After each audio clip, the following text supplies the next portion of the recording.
Hello friends. So आपण या लेक्चरमध्ये आहार बघणार आहोत. ठीक आहे. सो बघा, आहार क्रियाशरीरमध्ये एक इम्पॉर्टंट टॉपिक आहे. ठीक आहे. आपल्याला त्याचा SAQ किंवा LAQमध्ये तो येऊ शकतो. आय थिंक SAQमध्ये त्याचं आहाराचे वर्गीकरण हा क्वेश्चन तुम्हाला येऊ शकतो. ठीक आहे. सो बघा, इझी आहे, जास्त काही हार्ड नाही, फक्त लक्षात ठेवायचं आहे याच्यात. ठीक आहे. सो बघा, सर्वात पहिले आहाराची व्याख्या. सो बेसिकली आहार म्हणजे काय, आपण जे अन्न खातो, ठीक आहे, दिवसभरामध्ये जे काही आपण खात असतो, ठीक आहे, तो बेसिकली आपला आहार असतो. ठीक आहे. त्याच्यामध्ये खाणं पिणं सगळं येतं. ठीक आहे. सो बघा, व्याख्या पोषणार्थम इति आहारम म्हणजे काय, याचा अर्थच तिथे दिला आहे बघा, की जे आपल्या शरीराला पोषण पोहोचवते तो आहार असतो. बरोबर. ठीक आहे. त्याचे पर्याय काय आहे, भक्षण, अशनम, निगर आणि अभ्यवहार. ठीक आहे. झालं. नंतर बघा, आता याची आवश्यकता. ठीक आहे. आता आवश्यकतामध्ये तुम्ही काय लिहू शकता, त्याच्यामध्ये कशासाठी आहार आपल्याला आवश्यक आहे. ऑब्व्हियसली आपली ऊर्जा मिळण्यासाठी, बल मिळण्यासाठी, बरोबर, धातूची वृद्धी होण्यासाठी, काही क्षय झालेले धातू असतील, ठीक आहे, आपली बॉडीला कार्यक्षमता वाढवण्यासाठी आवश्यकता असेल. ठीक आहे. त्याच्या शरीरावर होणारे परिणाम.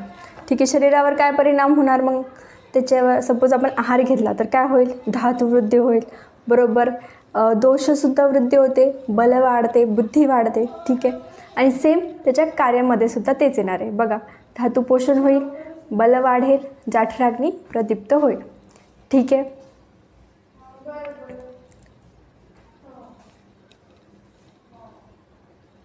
ओके. आणि नंतर काय होईल, बुद्धी वाढवणे, हे त्याचे कार्य आहे, आहाराचे कार्य.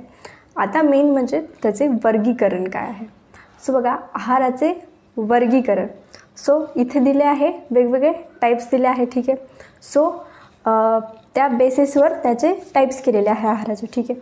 सो बघा, सर्वात फर्स्ट आहे योनिभेदानुसार. सो योनिभेद म्हणजे काय, तर जिथून उत्पत्ती होते आहाराची, ज्या घटकांपासून उत्पत्ती होते त्याच्यानुसार त्याचे टाईप्स.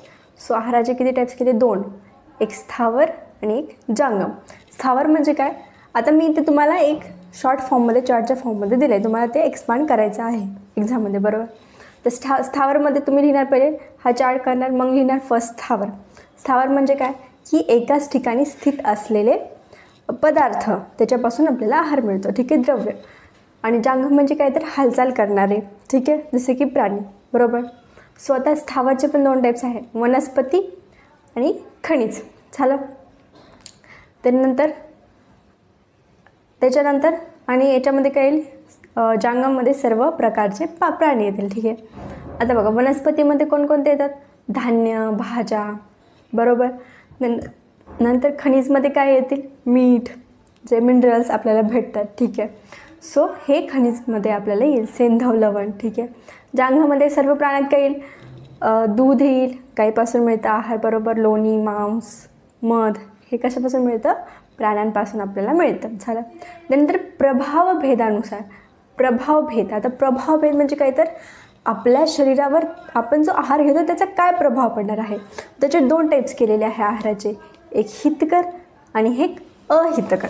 ठीक आहे. 2 कळाली. हितकर म्हणजे आपल्या बॉडीला चांगले आणि अहितकर म्हणजे वाईट आपल्या बॉडीसाठी.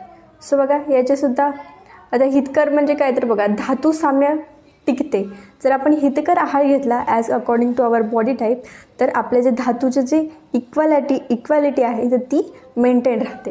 पण जर अहितकर घेतला तर काय होईल, धातू वैषम्य निर्माण, म्हणजे धातू क्षय, त्याची वृद्धी, हे असं होत राहील. ठीक आहे.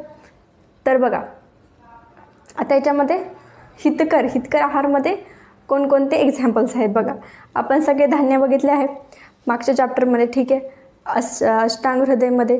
सो त्याच्यामध्येच आपल्याला, त्याच्यात बघा, मी तुम्हाला सांगितलं की यामध्ये हे श्रेष्ठ आहे, बरोबर. तेच इथे आपल्यासाठी लिहिलेलं आहे बघा. शुकधान्यामध्ये रक्तशाली तांदूळ, आठवलं. ते लवणमध्ये सेंधव लवण. शिमी धान्यामध्ये मूग आहे सर्वात श्रेष्ठ. दुधामध्ये गाईचे दूध. ठीक आहे. तेलतुपामध्ये गाईचे तूप श्रेष्ठ आहे. आणि फळेमध्ये मनुका, जे अंगूर आहेत ते मनुका, ते श्रेष्ठ आहे. तर अहितकरमध्ये काय आहे बघा, तर शुकधान्यामध्ये यवक, आणि बघितलं होतं श्रेष्ठ आणि कनिष्ठ. सो बघा, कनिष्ठ ह्याच्यात सगळे कनिष्ठ येणार, याच्यात सगळे श्रेष्ठ येणार, बरोबर. तर मग काय, धातू वैषम्य निर्माण करणारे शुकधान्यामध्ये यवक, शिंपीमध्ये उडीद, दुग्धामध्ये शेळीचे दूध, हे धातुवैषम्य निर्माण करते. पालेभाज्यामध्ये मोहरीचे जे पालेभाज्या असतात. त्यानंतर वर्षा ऋतूतील नदीचे पाणी, का तर वर्षा ऋतूमध्ये नदीचे पाणी हे घाण खराब होते, कंटॅमिनेटेड होते म्हणून. झालं. त्यानंतर आता रसभेदानुसार. रसभेदानुसार म्हणजे काय तर आपल्याला 6 रस आहेत बरोबर. आपण शिकलो अष्टांग हृदयामध्ये फर्स्ट चॅप्टरमध्ये. मधुर, आम्ल, लवण, कटू, तिक्त, कषाय बरोबर. तर आता त्याच्यानुसार मग प्रत्येक कॅटेगरीज होतात. मधुरातले मधुर आहार, जसं की गोड आंबा असेल, ठीक आहे, किंवा आपण म्हणतो केळीसुद्धा मधुर असते टाईप्स. सो हे आता याच्यामध्ये ते एक्झाम्पल नाही आहे, पण याच्यामध्ये त्याचं आपण पंचभौतिक संघटन लिहिलेलं आहे. सो मधुरमध्ये पृथ्वी आणि जल असतं, आम्लमध्ये पृथ्वी आणि अग्नी आहे, लवणमध्ये जल आणि अग्नी, कटू रसामध्ये कटू आहारात वायू आणि अग्नी हा महाभूत आहे, तिक्त रसामध्ये वायू आणि आकाश, आणि कषाय रसामध्ये वायू आणि पृथ्वी. ठीक आहे, झालं. त्यानंतर आता पंचभौतिक आहार. ठीक आहे. सो आता पंचभौतिक आहारमध्ये काय आहे बघा. आता हे झाले रसीय. आता पंचभूत म्हणजे जे पंचमहाभूत आहे. ठीक आहे. सो त्याच्यानुसार कॅटेगराईज केलं आहे आहार. म्हणजे आहारामध्ये कोणत्या आहारामध्ये कोणते पंचमहाभूत हे आपल्याला बघायला मिळतं. ठीक आहे. सो बघा याच्यामध्ये काय काय. पार्थिव. पार्थिव म्हणजे काय, ज्याच्यात पृथ्वी भूतापासून बनलेला आहार, म्हणजे मेनली पृथ्वी महाभूत ज्याच्यात आहे. सो त्याचे गुण काय आहे बघा. गुरु आहे, स्निग्ध असतात ते द्रव्य आहार. ते एक्झाम्पल काय, गहू, केळी आणि मांस बरोबर. देन जलीय आहार, त्याच्यात काय येईल, त्याचे गुण कसे असतात, द्रव्य असतात ते लिक्विडी आणि शीत असतात. त्याच्यामध्ये एक्झाम्पल काय, फळाचे रस, शरबत असते, पाणी असते. ठीक आहे. आग्नेय आहार, त्याच्यामध्ये त्याचे गुण काय, वृक्ष असतात, तीक्ष्ण असतात, उष्ण असतात. एक्झाम्पल काय, मिरची, लवंग, केशर. देन वायवीय आहार, याच्यात काय गुण, वृक्ष आणि लघु असतात गुण. ठीक आहे. आता याचे एक्झाम्पल काय, सर्व जे भाजलेले पदार्थ. ठीक आहे. आणि डबल ज्वारी, बाजरी हे सुद्धा याच्यामध्ये येतात वायवीय आहार, कारण ते हलके असतात पचायला. ठीक आहे. त्यानंतर आकाशीय आहार, त्याच्यामध्ये काय, लघु, सूक्ष्म जे त्याचे गुण असतात बरोबर. आणि त्याचे एक्झाम्पल काय, चुरमुरे म्हणजे जे मुरमुरे आपण खातो. ठीक आहे. ते बघा आकाशीय असतात, हलके असतात. इडली असेल, पोरस असते, आपल्याला वाळलेले कडधान्य, हे सगळे आकाशीय द्रव्यामध्ये येतात. झालं, एवढं क्लिअर झालं. नंतर बघा आता विंशती शारीरिक गुणानुसार. तर विंशती शारीरिक गुण म्हणजे काय, तर बघा आपण बघितलं होतं अष्टांग हृदयाच्या फर्स्ट चॅप्टरमध्ये 20 गुण आपल्याला सांगितलेले आहेत. कोणते, तो श्लोक आहे बघा त्याच्यामध्ये. गुरु, लघु, उष्ण, तीक्ष्ण. ठीक आहे. उष्ण, शीत. ठीक आहे. तो श्लोक लिहायचा इथे. ठीक आहे. तर आता बघा त्याच्यात कसं दिले, शारीरिक गुणांचे वर्गीकरण केलेले. कसे, धातू वृद्धिकर केलेला आहे एक. ठीक आहे. आणि एक केलेला आहे धातू क्षयवाला. ठीक आहे. म्हणजे काय होणार की ह्या ज्या गुणांनुसार धातूची वृद्धी होणार, तर इकडच्या गुणानुसार धातू हे क्षय होणार बरोबर. तर म्हणजे बेसिकली की ज्या आहारामध्ये हे गुण आहेत तर ते धातू वृद्धी करतील, ज्या आहारामध्ये हे गुण आहे ते धातूचा क्षय करतील. ठीक आहे. आता याच्यात वृद्धिकर कोणते कोणते आहे बघा. गुरु, मंद, शीत, स्निग्ध, श्लक्ष्ण, सांद्र, मृदू, स्थिर, स्थूल, द्रव. हे गुण काय करणार, धातूची वृद्धी करणार, हे ज्या आहारात असतील. आणि धातू क्षय करणारे कोणते आहेत मग, हे इकडचे कोणते, लघु, तीक्ष्ण, उष्ण, वृक्ष, खर, कठीण, चल, सूक्ष्म, विशिद, पिश्चिल. हे गुण काय करणार, धातूचा क्षय करणार. चला, सिंपल आहे. नंतर आहे बघा दोष धातू मलावरील परिणामानुसार. म्हणजे जो आहार आपण घेतो तर त्याचे अजून वर्गीकरण कसे केले की आपल्या दोषामध्ये. ठीक आहे.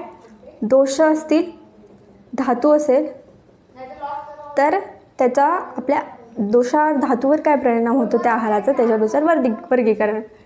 ते काय असणार बघा. दोष प्रशमन करणारे म्हणजे काय, दोषाला शमन करणारे, कमी करणारे, म्हणजे दोषाचा प्रकोप न करणारे द्रव्य, आहार द्रव्य. म्हणजे एक्झाम्पल त्याच्यात काय आहे, सर्व औषधी द्रव्य असतात बरोबर. जे औषधी असतात, औषधी द्रव्य जसे की एक्झाम्पल आहे बघा काय, शतावरी, आमलकी म्हणजे काय, आवळा.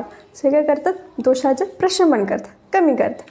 ठीक आहे. त्यानंतर धातू प्रदूषण करणारे आहार द्रव्य असतात. ते कोणते बघा, त्यातून काय होतं धातुवृद्धी. आता धातुवृद्धी का, कारण बघा धातूची वृद्धी झाली तर मग ते कंटॅमिनेटेड होणार, म्हणजे ते प्रदूषित होणार, म्हणून इथे धातुवृद्धी हे मेन फोकस केलं आहे. आता याच्यात कोणते येतात, सर्व विषद्रव्यांचा समावेश, म्हणजे जे जे विषारी द्रव्य आहेत, आहार द्रव्य, त्यांचा तिथे समावेश असणार आहे. बरोबर. आता एक्झाम्पल काय, धोत्रा माहिती असेल तुम्हाला, ठीक आहे, धतुरा, ठीक आहे. देन नंतर आता काय, स्वस्थ वृत्तिकर. स्वस्थ वृत्तिकर म्हणजे काय, तर स्वस्थ टिकून ठेवणारे आहार द्रव्य. तर एक्झाम्पल काय आपले, बेसिकली ते तांदूळ, गहू, मूग, झालं सिंपल. त्यानंतर काय, वर्गसंग्रहानुसार. आता वर्गसंग्रहानुसार म्हणजे काय, तर वर्ग केलेले होते, आपण शिकलो आहोत अन्न स्वरूप विज्ञान यामध्ये. बरोबर. सो त्याच्यात आपण वर्ग पाहिले सर्व अन्नाचे. सो त्याच्यानुसार इथे 2 टाईप्स केलेले आहेत. तर ते कसे आहेत, तर चरकांनी सांगितलेले वेगळे आणि वाग्भटांनी सांगितलेले वेगळे. चरकांनी बघा कोणकोणते वर्ग सांगितले आहे, शुकधान्य है ना, शुकवर्ग सांगितले, शाकवर्ग, शिंबीवर्ग, मांसवर्ग, फलवर्ग, हरितवर्ग, मधवर्ग, जलवर्ग आणि दुग्धवर्ग सांगितले चरकांनी. वाग्भटांनी काय सांगितले, वाग्भटांनी 2 टाईप्स केले आहार्य द्रव्याचे. ठीक आहे, कसे केले ते, अन्नद्रव्य, अन्नद्रव आणि इथे अन्नद्रव्य. सो हा जो फरक आहे ना, हा तुम्ही बघा, अन्नद्रव, अन्नद्रव्य. ठीक आहे. द्रव म्हणजे काय, तर जे लिक्विड फॉर्ममध्ये आहार आहे बेसिकली. सो बघा काय, जल, दूध, इक्षू, तेल, मध, झालं, हे अन्न द्रव आहे, पितो आपण त्यांना. बरोबर. तर अन्नद्रव्य, द्रव्य म्हणजे काय असतं, तर एक कोणतीही पदार्थ असतो, ठीक आहे, कोणतीही गोष्ट त्याला आपण द्रव्य म्हणतो, बेसिकली सॉलिड असतो. सो बघा याच्यात काय, शुकवर्ग, शिंबी, घृतान्न, मांस, शाक, फल, हे सगळे जे वरचे आहेत ते. सो हे यांनी वाग्भटांनी असे 2 हे केलेले आहे. सो असं आपलं बरोबर झालेलं आहे आहार वर्गीकरण. एवढंच होतं, याच्यात बाकी काही नाही लिहायचं. ठीक आहे, पेपरमध्ये आला तर असं लिहायचं, याला एक्सपांड करायचं आहे. ठीक आहे. थँक्यू. लाईक करा, सबस्क्राईब करा आणि तुम्हाला नोट्स पाहिजे असतील तर मला व्हॉट्सॲपवर मेसेज करा. थँक्यू.